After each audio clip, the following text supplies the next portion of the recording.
ഇല്ല, നമ്മൾ മലയാളികൾക്ക് ചോപ്പ് സ്റ്റിക്സ് ഒന്നും പറ്റില്ല. എക്സ്ക്യൂസ് മീ ബ്രോ, ഞാനൊരു കണ്ടന്റ് ക്രിയേറ്റർ ആണ്. ആൾക്കാരെ കൊണ്ട് അവരെ ഫേവറേറ്റ് ഫുഡ് സ്പോട്ടിൽ കൊണ്ടുപോകാനാണ് നമ്മളെ കണ്ടന്റ്. ബ്രോ ഫ്രീ ആണെങ്കിൽ നമുക്കൊന്ന് പോയിട്ട് വരാം. കുറച്ച് തിരക്കുണ്ടായിരുന്നു. Okay bro, next time. ഒരു മിനിറ്റ്, പേജ് ചെയ്തായിരുന്നു.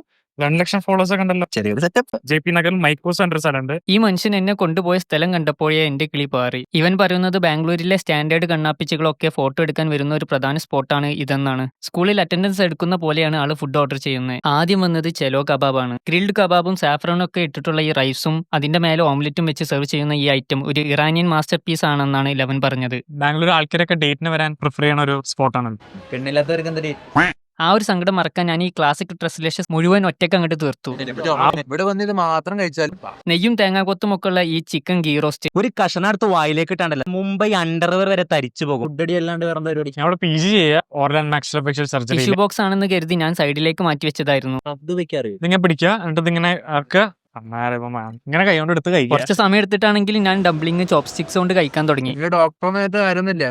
ഡോക്ടർ ഫിഷ് കഴിക്കാത്തതുകൊണ്ട് ഈ ഡ്രാഗൺ സുഷി മുഴുവൻ എനിക്ക് ഒറ്റയ്ക്ക് കിട്ടി. ഡംപ്ലിങ്സ് ചോപ്പ് സ്റ്റിക്ക് കൊണ്ട് കഴിച്ച കോൺഫിഡൻസിൽ ഞാൻ സുഷിയും കൂടെ ഒന്ന് ട്രൈ നോക്കി, പക്ഷെ അത് പാളി. ഇപ്പോഴേ പറഞ്ഞില്ല, നമ്മൾ മലയാളികൾക്ക് ചോപ്പ് സ്റ്റിക്സ് ഒന്നും പറ്റില്ല. കൈ തന്നെ. അപ്പോഴാണ് അത് സംഭവിച്ചത്. നമ്മുടെ ബില്ലെത്തി. ബില്ല് നോക്കുന്ന എന്റെ എക്സ്പ്രഷൻ കണ്ടിട്ടാണോ എന്ന് അറിയില്ല. ഡോക്ടർ എന്നെ മുഴുവൻ ബില്ലും പേ ചെയ്യാന്ന് പറഞ്ഞു. ഒരു ഡിഷ് കൂടി പറഞ്ഞിട്ടുണ്ട്, പക്ഷേ ടൈമില്ല. ഈ ഡോക്ടർക്ക് നല്ലത് മാത്രം വരണേ എന്നായിരുന്നു ഈ ബക്ലാവ ചീസ് കേക്ക് കഴിക്കുമ്പോൾ എന്റെ പ്രാർത്ഥന.